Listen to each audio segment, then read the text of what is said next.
You're watching E.T.N. Entertainment-related new, entertainment-related discussion. Share and subscribe. Okay, so I want to go through these. I'm going to read out these reviews. So for Godzilla, some early takes.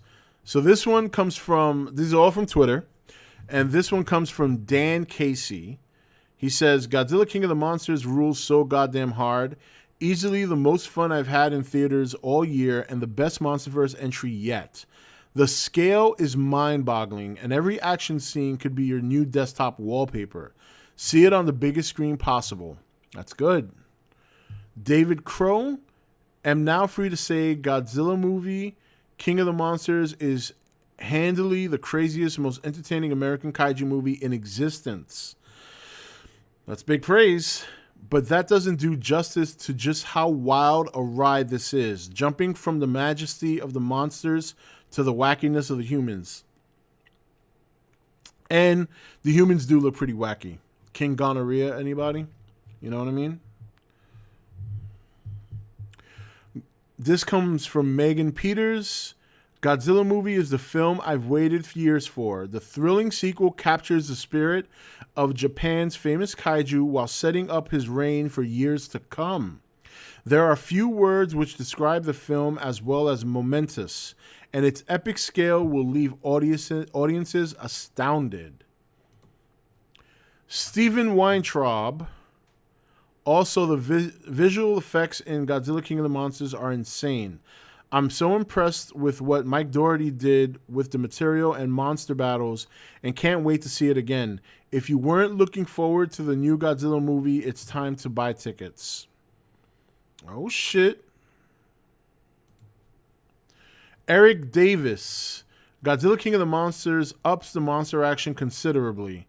The battle scenes are gorgeous and fierce and feel ripped from the pages of a gnarly graphic novel. You want a giant monster movie throwdown. This is it, and then some. Can't wait for that Godzilla vs. Kong movie now. Wow. This one comes from Paul Shirley. Godzilla King of the Monsters is the modern-day Godzilla movie you've been waiting for. It's everything the 2014 Godzilla isn't, while still retaining the best elements of that film and elevating them times 100. Well, that's good. Monstrous action that rattles the theater, so damn good. So those are some of the tidbits off of Twitter. And I gotta say, that's pretty solid. That's pretty solid. Hold on a minute.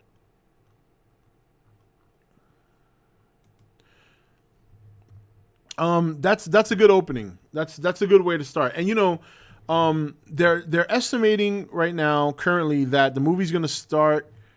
It's going to probably open up with 50 million over the weekend. But if reviews keep coming in like that, that's going to jump definitely. In fact, I think 50 million over that weekend is a low ceiling. I think Godzilla definitely has a higher ceiling.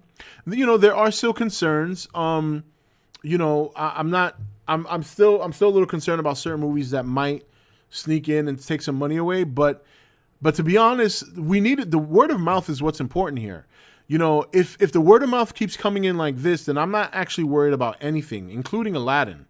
I still think Aladdin is probably going to do better than than people are expecting. But on the flip side of that, what exactly is it about Aladdin that's going to draw people to the movie outside of the fact that it's Aladdin live action? That doesn't mean I think it's going to do crap. And I don't think it's going to bomb either.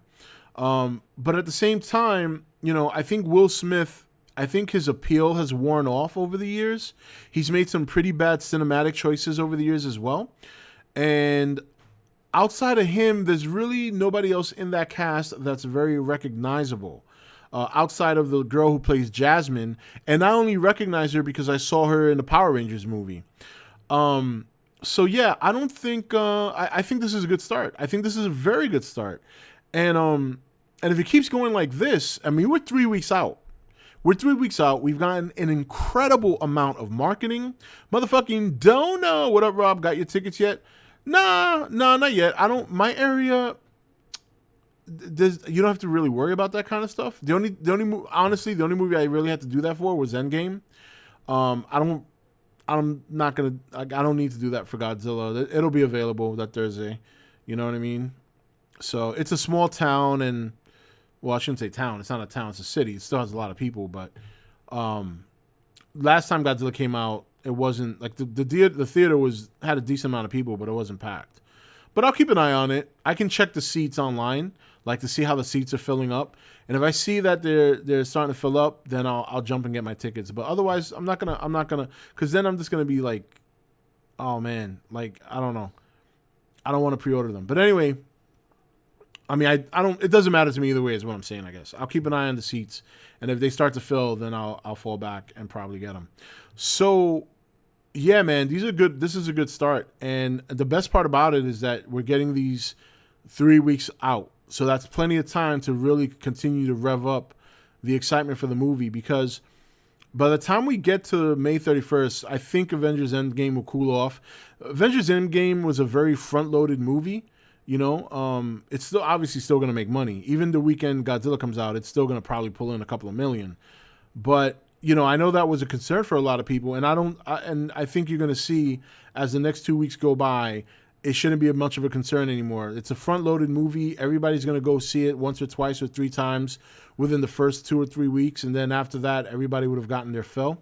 Motherfucking Dono, Mike from Bensonhurst. I just got my Godzilla tickets. The 30 for 30s have been great. Is there a video editing program for PC you can recommend? Just started my channel. I like Adobe Premiere Pro. I think it's easy to learn. It's an editing program. It's a little overwhelming when you look at it, but I learned how to use it like in a couple of weeks back in 2014 when I first got it. It is an expensive program, but you can get it, the full version, for like I think $10 a month if you go to Adobe Online and you sign up for their either monthly or their annual, and they have different packages. Some packages offer you their whole lot, which is, for me, it's overkill, but some people like that. Like, you can get After Effects, you can get Premiere Pro, you can get Photoshop, Illustrator, stuff like that. So yeah, man, that's the best way to go. If you're looking for a cheaper alternative, you can buy Adobe Elements, which is a watered down version of Premiere Pro, and that's about $79. And then you own it after that. You don't have to pay a subscription. So, but yeah, so back to the reviews, man. Yeah, this is good. This is exciting stuff. And, you know, there's a lot of good movies coming out. There's a lot of potential, you know, I really don't think Elton John movie is going to do 25. I did say a couple of weeks ago that was the ceiling. And I think 25, but I don't see it pulling in 25. I don't.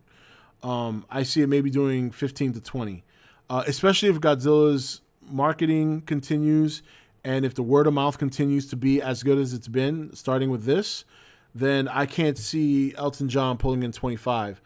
So this is good, man. This is what we want. You know, I mean, we want it to do well for the sake of the series. And if they're having plans on going beyond Godzilla versus Kong, then yeah, you need to make good money. You know, the MonsterVerse for the most part has been successful. You know. It's made money. There is a niche interest. I mean, obviously, it's not like the Marvel monster, and it doesn't have to be, and it never will be. But it doesn't have to be. It doesn't have to be that. What it has to do is it has to be entertaining.